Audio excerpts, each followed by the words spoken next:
Hey guys, SkinPixel here, and I'm putting my repair skills to the ultimate test. Already, I'm thinking this is a bad idea. I'm going full speedrun mode to swap out these analog sticks. The rules are simple: disassemble, replace, reassemble, all while racing against the clock. Think you can beat my time? Try it and flex in the comments. I'll be using every tool I've got, and probably still dropping a few screws. Time begins as soon as I touch the controller. Alright, let's go. I always start with the face trim, using a good fingernail, but you can use a plastic spudger as well. Then we need to take out the shoulder buttons, so I do use the plastic spudger here, followed by taking out the 4 external screws from a screwdriver.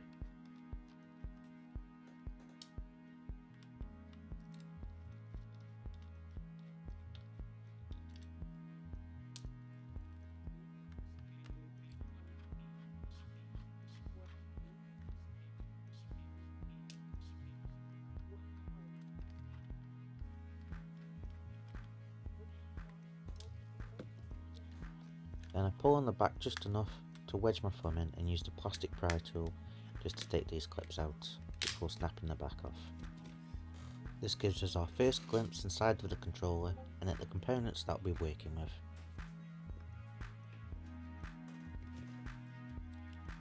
It's important to remove the battery of any electronics you're working on. This kills the power and makes it a lot safer to work with.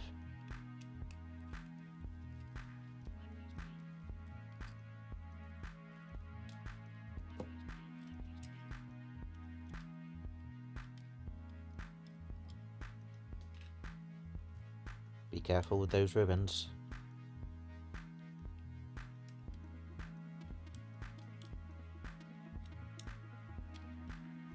Two retention clips either side of the board hold it into place. Just poke down at the sides and it will release the board. Remove the speaker and the 2 thumbsticks.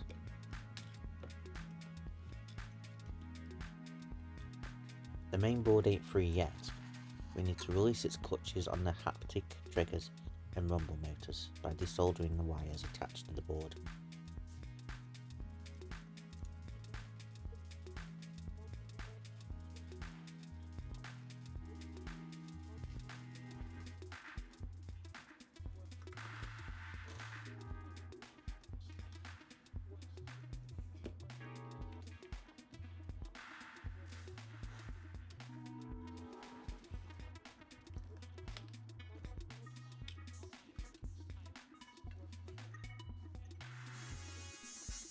Naruto can hit top speed with his arms flailing behind him.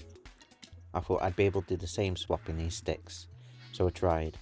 It ended up being 2 hours of absolutely nothing happening. I scrapped that video and decided to just use my hands like a normal person instead.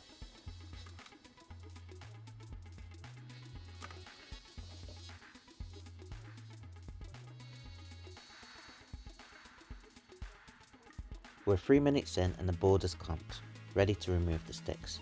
This is usually where I remember that I forgot to turn on my soldering iron, but hopefully not today. Yep, all good. We've got heat. Fun fact, this is the 4th time I'm recording this video today. Between my big head getting in the way and not actually turning on my soldering iron in the last go, I did manage to set a personal best at around 24 minutes. I'm hoping with those 2 or 3 extra minutes saved, I can surely beat that time.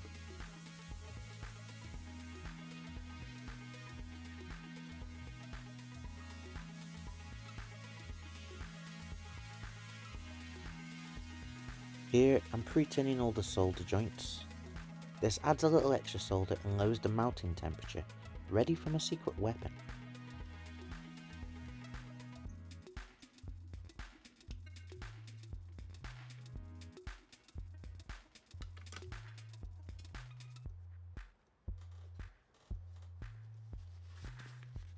Gloves are on.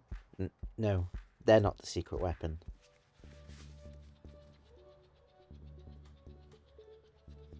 Pliers at the ready. We need a tight hold on those analog sticks. Add a little bit more flux.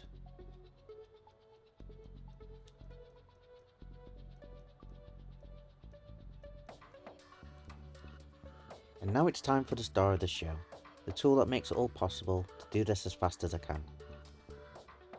I align the tool, I apply the heat, and in less than 5 seconds, the first stick is out.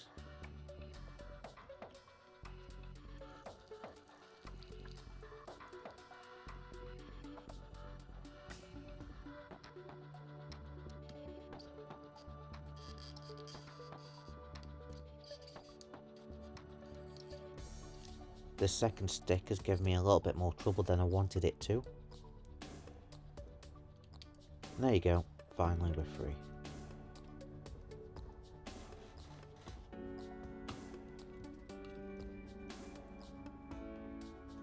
Checking the underside of the board, and we still got some of the stick remaining.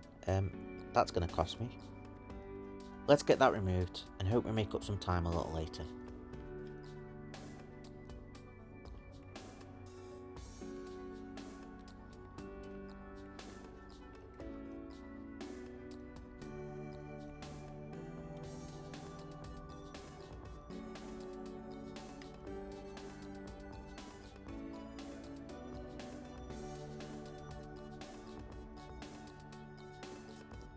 Finally, the last piece is out. Not the cleanest removal, and I definitely lost about a minute there. But hey, still way faster than using a hot air station. If I'd gone that route, I'd still be heating up the first stick, listening to it scream for mercy, while half the plastic fuses itself with the board.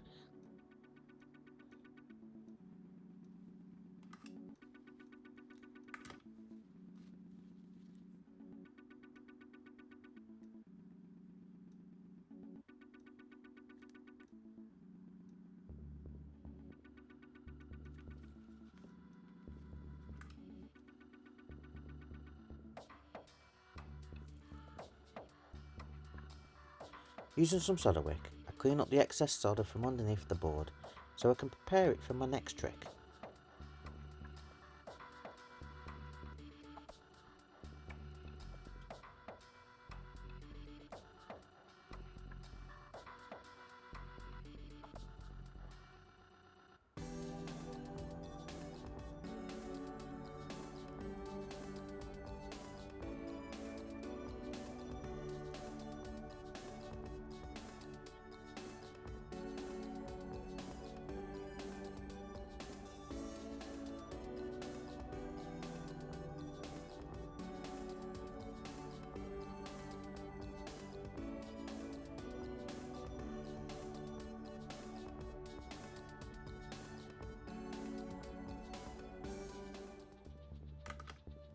We're about halfway through at this point.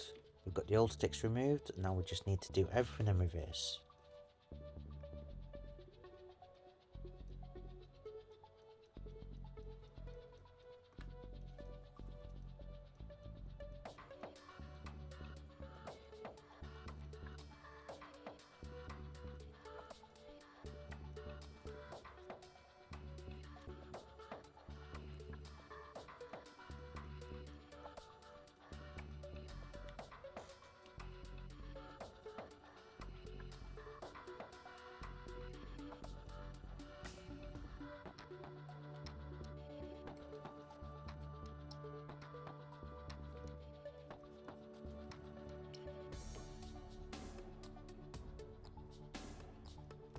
I make sure all the legs are straight on the new stick and line it up with the board.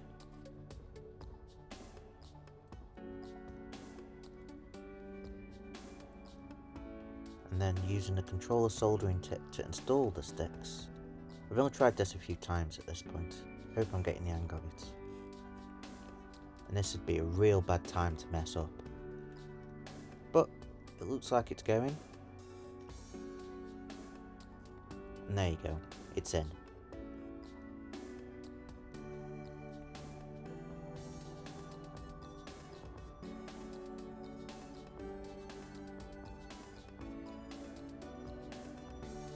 Check the legs are straight again.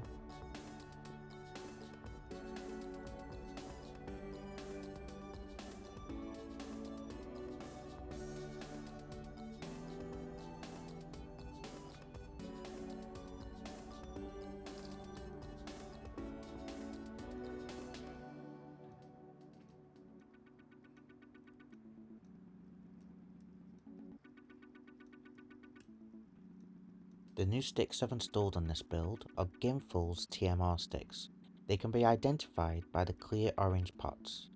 The difference between these and regular Hall Effect sticks is night and day. You get better accuracy, longer lifespan, and it feels so much smoother, and they're a lot more like the stock analog sticks that comes installed from factory, with the added benefit of using electromagnetic sensors for frictionless, drift-free gameplay.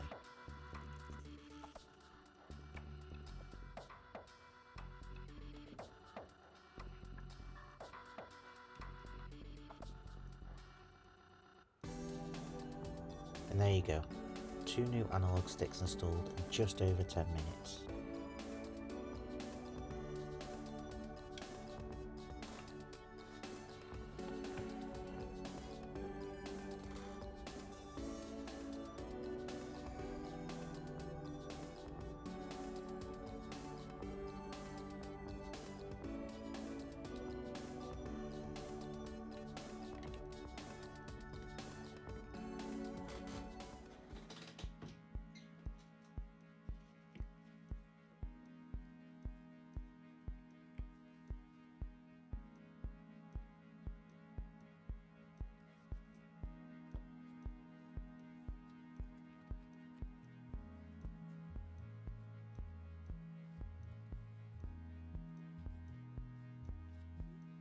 Now that the new sticks are installed, you might be too eager to start rebuilding the controller.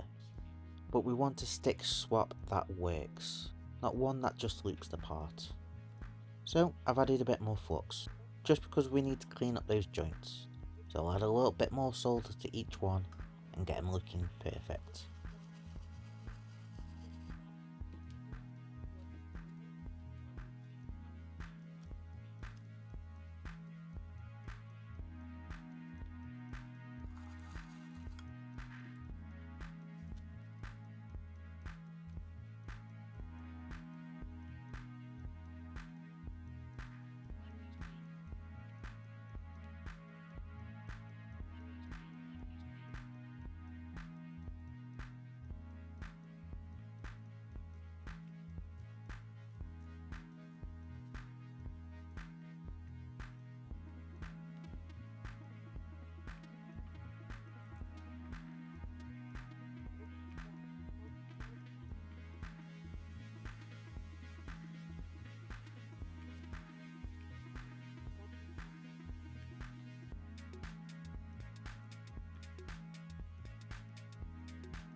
And that's it.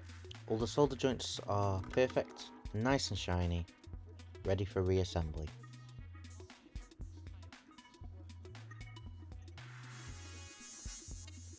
If you're not an experienced repair technician, it's advised to take your time, check and double check your work.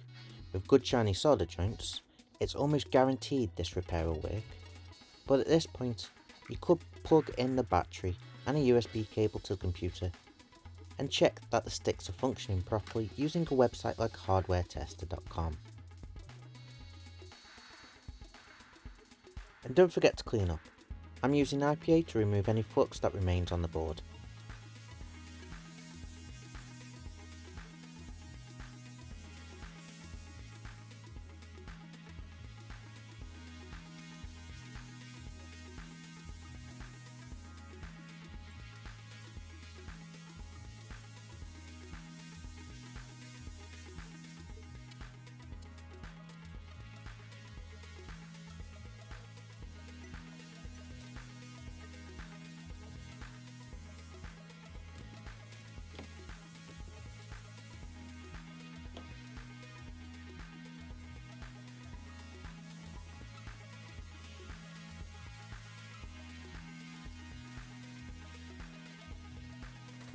With the board all cleaned up, it's time to reassemble the controller, so there's no time for mistakes. Thankfully, I'm not doing a full housing swap.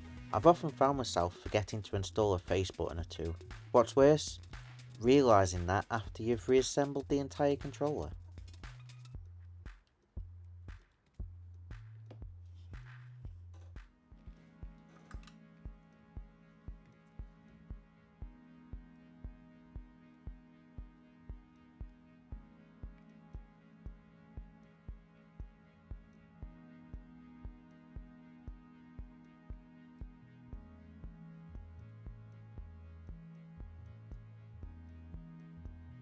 Yellow, green, black, red.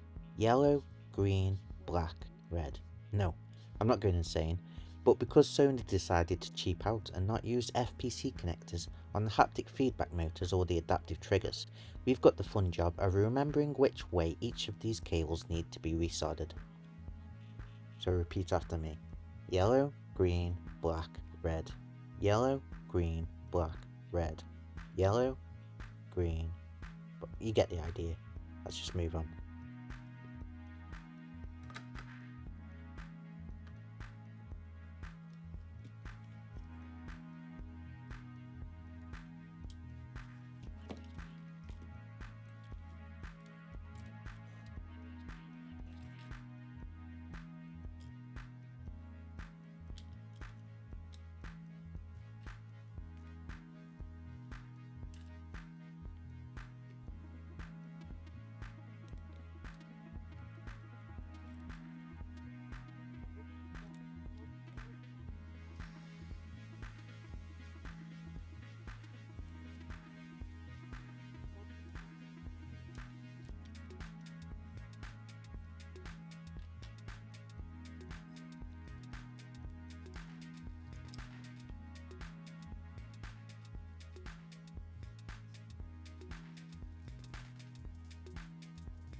Don't forget to reinstall all the rims. Be careful, as they can be very fragile. And don't forget the rim for the touchpad.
Oops, just noticed that had fallen out. Precious seconds lost.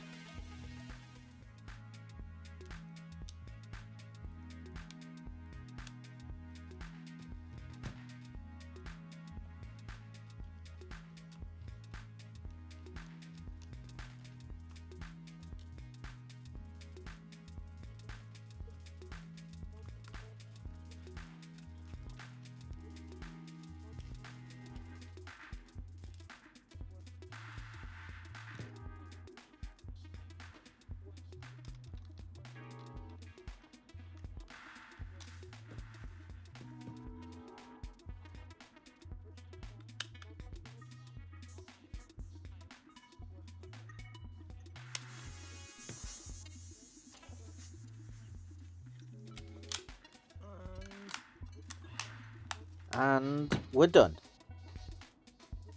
At 19 minutes and 29 seconds. That's a personal best for me. My god, that was fast. In less than 20 minutes, we had the sticks installed and the controller back together, ready to game. Well, almost. First we need to calibrate it. We'll start off by doing the stick center.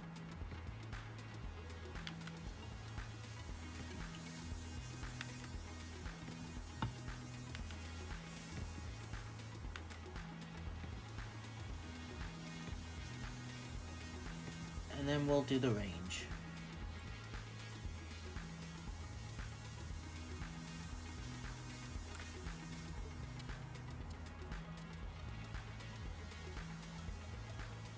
We'll check it one more time, and that is brilliant. So less than 6% on the left, and 7.44 on the right. Now that the analog sticks are calibrated, we are definitely ready to game on our Naruto-inspired custom DualSense controller. If you want to pick up your own, head to skinpixel.co.uk.